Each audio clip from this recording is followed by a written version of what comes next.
What's up, guys? This is Jack J. Today we're going to be reading Cryonics Prospect book. So it's called this Prospect of Immortality, and it is by Robert C.W. Ettinger. And the difference between this and a normal audiobook is that when there comes a part that I feel is worth weighing in on, that I can provide value in my own form of thinking and perspective, and maybe add some dopamine to the reading experience, I will do so. So to start, we are going to read through the preface because I scanned it and it seems pretty interesting. While reading this book, I was reminded of the Belgian businessman who in the early days of World War II heard rumors about the possibility of atomic fission.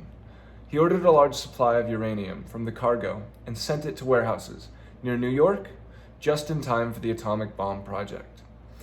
On Edward Singer, winner of the U.S. Medal of Merit and former president of the Union Minière des Hautes-Contangas, see New York Times. I must confess that were I interested in business speculation, I should be busily stockpiling equipment needed for Mr. Ettinger's project.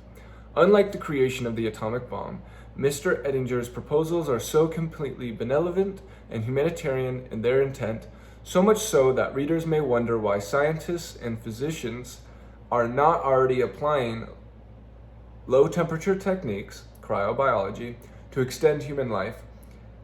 To this, it must be said that too often there has occurred an unfortunate lag between the scientists' findings in the laboratory and the application of those findings for human welfare.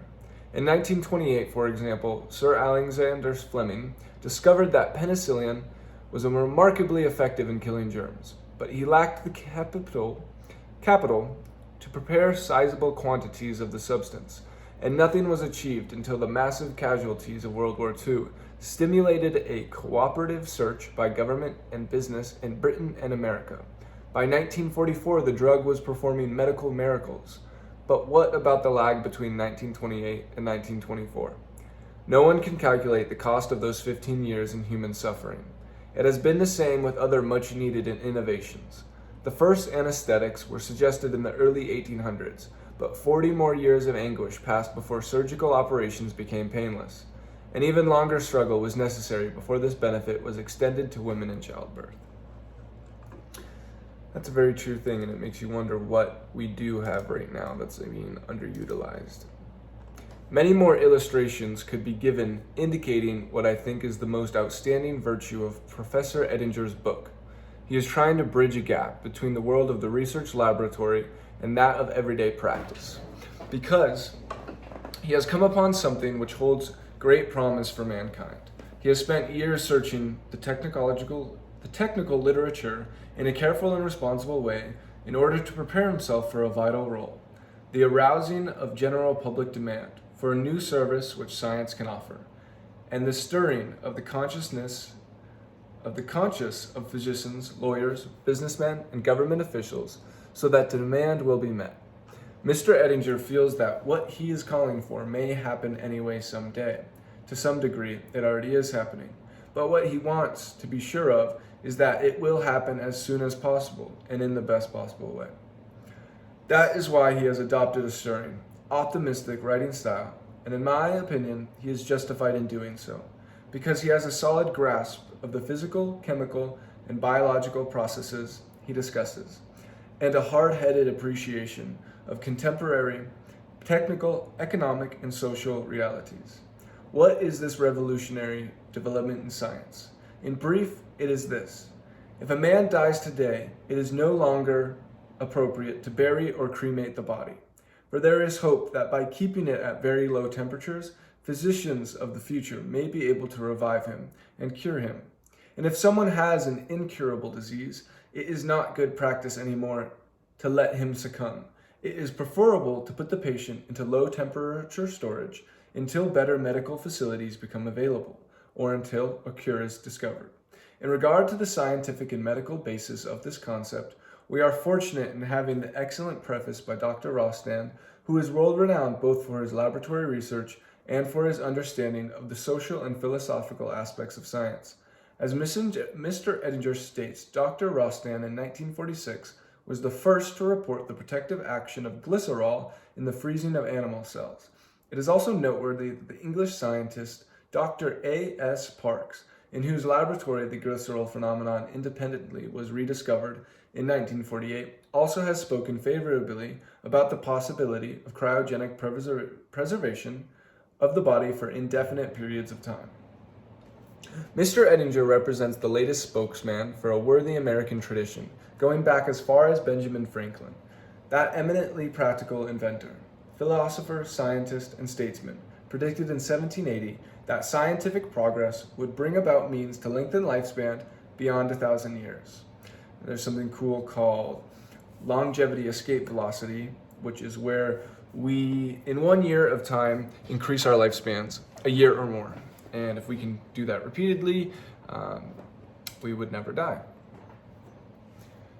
And I think that's one thing to think about today is in the next 50 years, assume we can get another 50 years on our life, then imagine what we get in those next 50 years.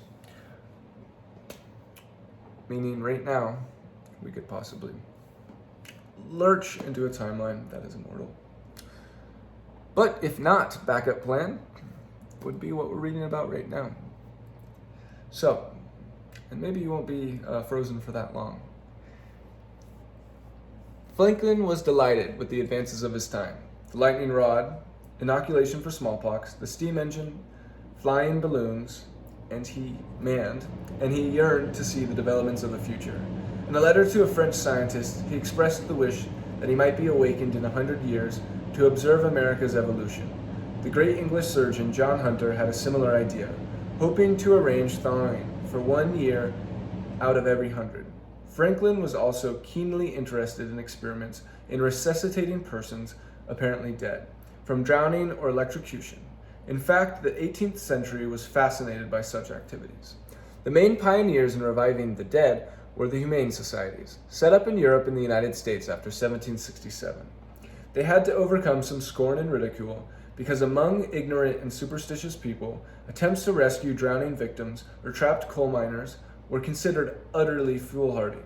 But many a conscientious doctor threw himself into the cause, and there were enlightened clergymen to hack them up.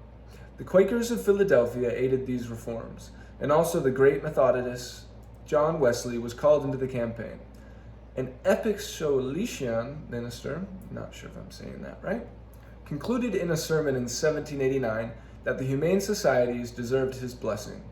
Their sole reward is in the holy joy of doing good. As we congratulate ourselves today over the Red Cross and medical successes in artificial respiration, cardiac massage, blood hanks, and other methods to revive the dead, we should recognize that Mr. Ettinger is performing the same kind of service and merits our wholehearted support. Bringing up the question of the nature of death is a major contribution of this book, and it is one of the reasons why physicians should read it carefully. We tend to accept uncritically as absolute such concepts as irrevocable damage, biological death, etc. We overlook the insidious nature of this hardening of the categories. An intellectual flaw as prevalent and as hampering as hardening of the arteries. This is one of the most useful things about Mr. Ettinger's text. He challenges with admirable tenacity many of these fixed ideas, and every physician will benefit from reading his ingenious attacks on hypotheses we too often take for granted. By serving this function, Mr. Ettinger helps to open original lines of thought and to prevent any lag in the utilization of recent findings in cryobiology, both in practice and in further research. Of course, there are a few points on which I might not completely agree with Mr. Ettinger, but this has not obscured for me the undeniable logic of his train of thought and the real value of his insight into some of the most difficult problems of modern man. I believe that reviewers and readers in general will find that the core of this book, once grasped, will never be forgotten, and not only lead to further thought, but also to action. We have heard a great deal recently, to our shame, about the costly and childishly sentimental funeral practice referred to as the American way of death. Here we have a book which proposes an American way of living on, a demand that our superb and underemployed technological facilities be used to implement in a realistic and mature way our avowed belief in the beauty and life and health and the immeasurable worth of the individual. So one thing on this note of it being maybe looked down on in some people of the culture, and maybe religious people specifically, who think the body and the soul moves on at time of biological death. If that is true, then that's true, and the resuscitation would never happen. So to try wouldn't then pull the person back. Then if it is successful, and if God would look down upon that fact of someone trying, then that God is not understanding of us as humans. If I am a moral and worthy person, and I live my life in a kind and loving way, then I believe I have deserved whatever afterlife is being offered. And if the God only cares about the fact of my blind faith and my worship in myself of the allowance of death, then I don't find that to be a God worth worshiping in the first place. So, in conclusion, I am reminded of the story about Benjamin Franklin, this is back on the book by the way, who on one occasion was marvelously rescued from a shipwreck.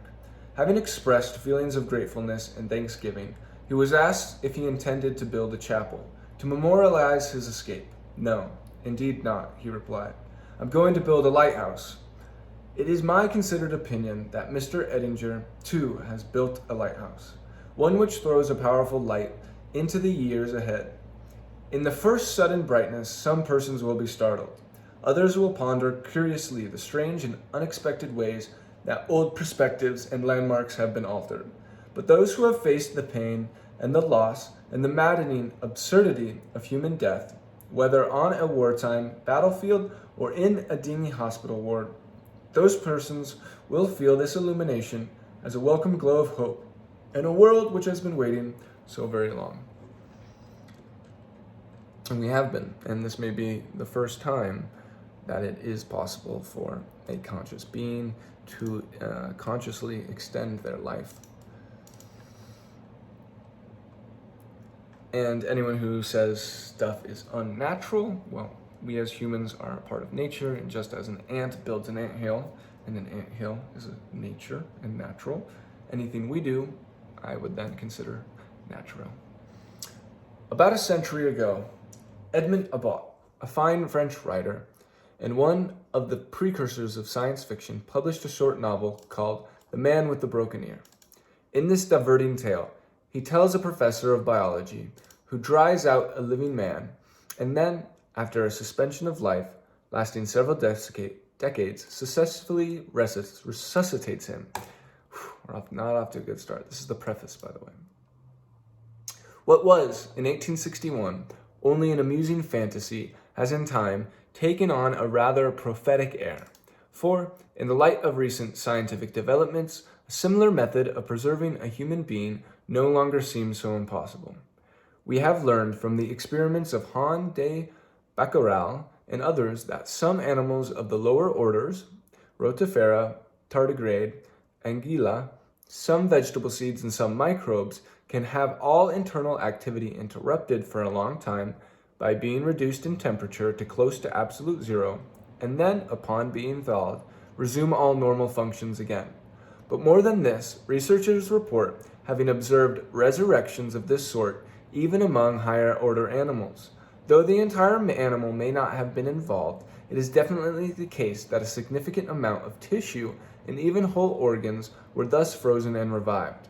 In the same way, the sperm of certain mammals, when impregnated with proper preservatives, has been able to endure the temperature of liquid nitrogen for some months without losing the ability to regain normal mobility and the capacity to reproduce.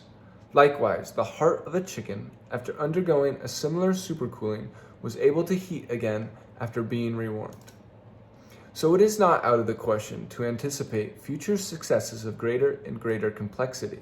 Indeed, we are at least even forced to concede the real possibility that the means for freezing and resuscitating human beings will one day be perfected.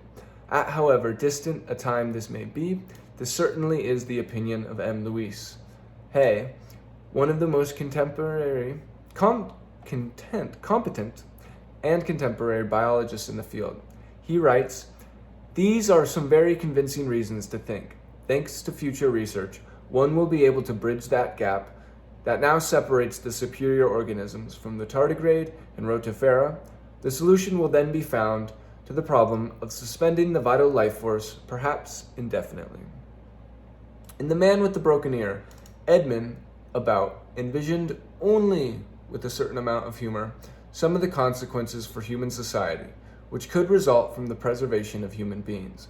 The sick people who were declared incurable by the ignorant scientists of the 19th century need no longer bother their heads about it. They were dried up to wait peacefully in the bottom of a box until the doctors had found remedies for their ills. Robert C. Ettinger, the author of The Prospect of Immortality, has gone a crucial step beyond the French writer. It is not only the incurables he proposes to preserve, but the dead themselves. Indeed, as Mr. Ettinger suggests, should not the dead be considered to be only temporary incurables, that a better informed science might one day resuscitate by repairing the ills to which they had succumbed, whether their difficulty be sickness, accident, or old age. The preservation he advocates would be through refrigeration, a liquid helium or nitrogen bath. This is a method of freezing that is not harmless now, but undoubtedly the science of tomorrow will have ways of repairing freezing damage too. So we don't have long to wait before we shall know how to freeze the human organism without injuring it. When that happens, we shall have to replace cemeteries by dormitories, so that each of us may have the chance for immortality that the present state of knowledge seems to promise. At the moment, all of this may seem like a remote chance, and no one is more aware of this than Mr. Ettinger. But he has the insight to realize that we have nothing to lose, and possibly everything to gain, by pressing the search. It is, in a sense, a Pascal's wager based on faith in science. Certainly, a decision to let all corpses remain corpses, in the face of Mr. Ettinger's alternative, the highest folly. What is important to realize is that Mr. Ettinger is in the strictly biological section of this book, carrying to its logical conclusion an argument for which he has unimpeachable premises. It is not the role of the prefacer to pronounce on the immediate practicality of the program. Indeed, Mr. Ettinger himself fully understands that the whole job cannot be done overnight. What he is telling us is that we must begin, that the job will be done someday, and for every day that we put it off, untold thousands are going to an unnecessary grave. In any case, Mr. Ettinger's book is a captivating, stimulating tonic crammed with original views, especially on the problem of the personal identity of the individual. It deserves to be read and thought about. Now, this is definitely what drew me to this book and to cryonics thinking in general, is that fact of every day people are going to the unnecessary grave. And there's at a certain point once some people at least have access to this cure and to cryonics or to, while alive, genetic engineering. And the fact of my life being a possible difference in me getting that cure or not gives me purpose daily in thinking that I can give myself a higher chance of getting there. I'd like to thank the sponsor today, Cryo Assurance, which brings about the great point of for only a few dollars a day, depending on your life, your age, and your condition, that you would be given at the time of death, given cryonics right now, for a full body, it's quite expensive, $100,000 to $200,000. And so, instead, it's just like a life insurance plan, where for a few dollars a day, money is given to your benefactor at time of death. Normally, this would be kids or whoever you would like it to go to, but in this case, in a sense, you're giving it to yourself, and you're giving it to yourself to be frozen. So you're taking out a plan, paying under a coffee every single day to possibly have a chance at a second life. Now, to me, I imagine dying with $5 in my pocket, and that being more of enough to have had me paid to live in the year 3000, and that to be silly. And so, to me, that is a simple thing and question to live by. The coolest part about this is not only that, but if you take out the plan to be higher than the amount needed for your cryonics, then they actually take that money, put it in a trust for you, and put it in low risk stocks and bonds. And so imagine being awoken after 200 years what does compounded interest do to that money after a few hundred years? Not only do you wake up in whatever world it is then, but you could wake up a rich man if currency is still a thing and robots have not taken over. So, most of us now, this is chapter 1, frozen dead, frozen sleep, and some consequences. Most of us now living have a chance for personal, physical immortality. This remarkable proposition, which may soon become a pivot of personal and national life, is easily understood by joining one established fact to one reasonable assumption.